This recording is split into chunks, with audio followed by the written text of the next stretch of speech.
Salam sejahtera saya ucapkan kepada doktor. Saya Michelle Unkejin. Saya Nur Aina binti Mama Hanafiah. Saya Nur Aslihah binti Salihuddin. Saya Ruzain Nazmi bin Rodillah. Saya Ahmad Mustafa bin Husaini. Sama kami dalam showcase kapasiti pedagogi pembelajaran bermakna. Kumpulan kami iaitu kumpulan 4 daripada 2 PISMP kelas BM3 maka akan membentangkan showcase pada hari ini. Pembentangan kumpulan kami pada hari ini akan mengantungi kit persembahan yang kita pilih. Big Idea Showcase, model pembelajaran pelajar, perkongsian pengalaman pembelajaran serta perkaitan pengalaman pembelajaran. Sebelum menuju kepada isi penting, terdapat 2 kursus iaitu EDUP 3033 Murid dan Pembelajaran dan juga BMMP 3052 Seni dalam Pendidikan telah mendukung satu big idea yang sama iaitu penggunaan kit persembahan dalam PDPC nomor baharu. Baik, seterusnya kita lihat kepada kit yang dipilih iaitu Funbox. Kita lihat kepada muka depan dan kandungan kit terlebih dahulu. Kit Funbox yang dihasilkan telah menunjukkan langkah-langkah mencegah COVID-19 dan pada masa yang sama, murid-murid dapat belajar bahasa Melayu dengan lebih mudah.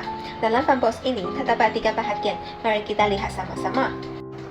Dalam bahagian yang pertama iaitu aktiviti pembacaan. Murid-murid akan melihat gambar-gambar dan perkataan serta frasa yang ditata oleh guru.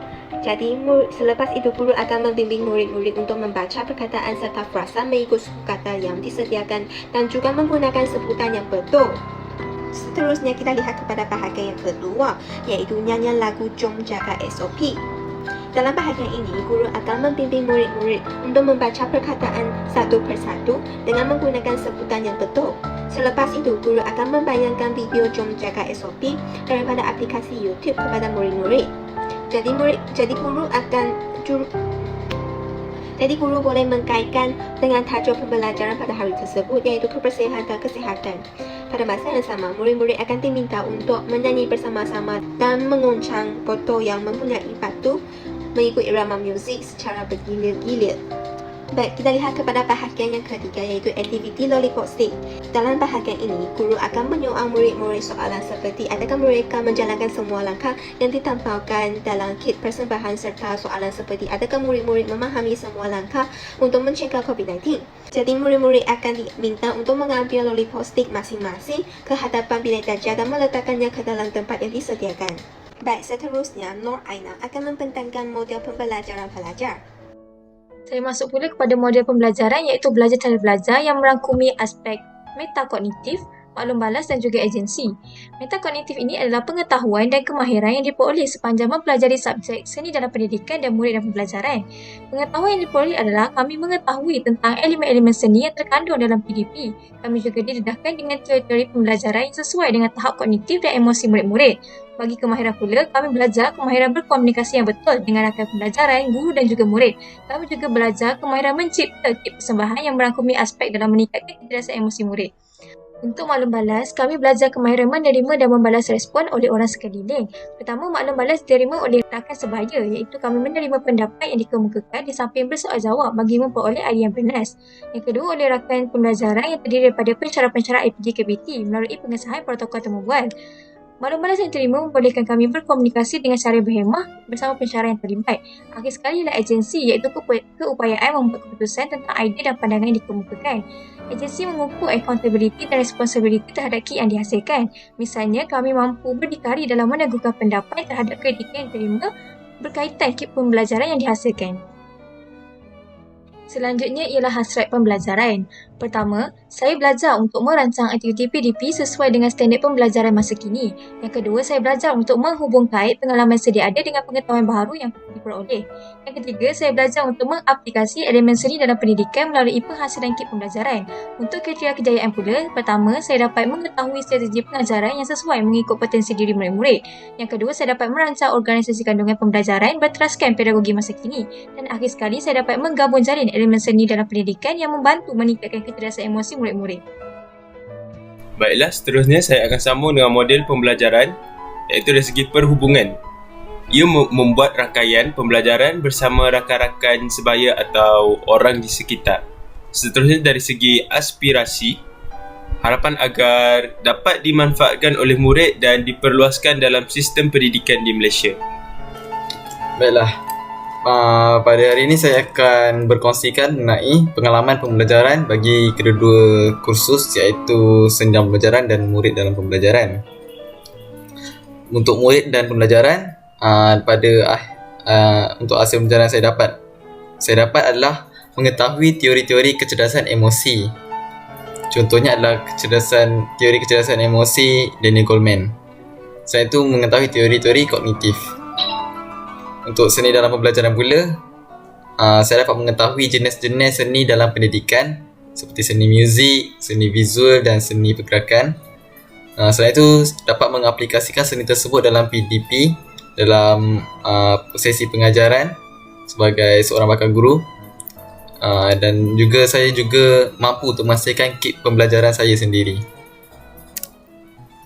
Baiklah, untuk apa yang saya peroleh daripada kedua-dua kursus, kemahiran saya peroleh daripada kedua-dua kursus yang dapat diperoleh adalah untuk kemahiran seni dalam pendidikan. Saya dapat kemahiran untuk mengaplikasikan seni muzik, seni pergerakan dan seni visual dalam sesi pengajaran dan pembelajaran. Dan ini dapat dilihat melalui kit pembelajaran yang telah kami pilih. Selain itu adalah kemahiran mengajar berdasarkan kepekaan guru terhadap emotion quality dan intelligent quality murid dalam kelas. Seterusnya adalah kemahiran belajar bersandarkan kepada gaya pembelajaran seperti teori dan endan. Dan akhir sekali adalah kemahiran menerapkan elemen AMK. Dalam hal ini, penerapan elemen AMK dan PDP terutama TMK disebabkan ia sangat efisien saat pandemik COVID-19. Adalah konsep pembelajaran saya dapati secara keseluruhan untuk kedua-dua subjek. Kedua kursus adalah dapat mewujudkan suasana pembelajaran yang aktif, kepentingan mewujudkan suasana pembelajaran yang menyeronokkan, dan juga memberi peluang dan pengalaman kepada murid untuk menikmati gaya pembelajaran yang di luar daripada kebiasaan. Dan akhir sekali adalah menekankan pendekatan induktif, didaktif, tematik, integratif dan eklektik. Dan semua ini dapat dilihat dan kami terapkan dalam kit pelajaran yang kami hasilkan. Sekian sahaja daripada saya. Baiklah, dalam berkaitan pengalaman pembelajaran pula terdapat 4 elemen yang saling berkait, iaitu the big idea, kompetensi NAMSI, essential question dan rakan pembelajaran. Baiklah, dua subjek yang akan difokuskan dalam showcase ini ialah EDUK 3033 Murid dan Pembelajaran dan BMMB 3052 Seni dalam Pendidikan, yang mana kedua-dua subjek ini mendukung satu big idea yang sama, iaitu penggunaan kit persembahan dalam PDPC Norma Baharu. Baiklah, bagi menjawab persoalan essential question, iaitu bagaimanakah penghasilan kit persembahan dan perancangan PDP membantu pengurusan emosi murid berdasarkan situasi semasa. Jadi, dengan adanya penghasilan kit persembahan serta perancangan PDP yang efektif, ia akan membantu para guru untuk mengendalikan proses PDPC dengan lebih menarik dan menyeronokkan. Bukan itu saja, aktiviti yang menggunakan kit persembahan merupakan aktiviti yang berpusat murid dan akan lebih memfokuskan murid. Bukan itu saja, pelbagai aktiviti yang dapat merangsang mental dan emosi murid dapat dilaksanakan. Bukan itu saja, dengan adanya kit persembahan, aktiviti PDPC akan lebih menarik, mencabar dan sesuai dengan kebolehan, minat dan bakat murid-murid. Sebuah pembelajaran yang baik perlulah memenuhi ke-6 elemen dalam 6C. Misalnya elemen sosial, kolaboratif dan kewarganegaraan. Jika ditelusuri, sememangnya dalam subjek murid dan pembelajaran dan seni dalam pendidikan, saya ada menerapkan elemen-elemen seperti sosial dengan mengunjungi sekolah untuk membuat PBS. Saya sudah berjumpa dengan ramai guru dan murid-murid yang akan membantu mempertingkatkan sasiah diri saya sebagai seorang guru, sebagai seorang bakal guru. Kolaboratif juga dapat diterapkan di situ apabila saya menjalankan PBS, termasuk juga kewarganegaraan. Bukan itu saja, elemen kreativiti, komunikasi dan pemikiran kritis dalam 6C juga telah dipenuhi oleh kami apabila kami diminta membuat kit persembahan KIP pembelajaran hasil kreativiti dan menggunakan daya pemikiran kami sendiri. Jadi dengan ini elemen kreativiti dan pemikiran kritis sudah pun diterapkan dan dilaksanakan.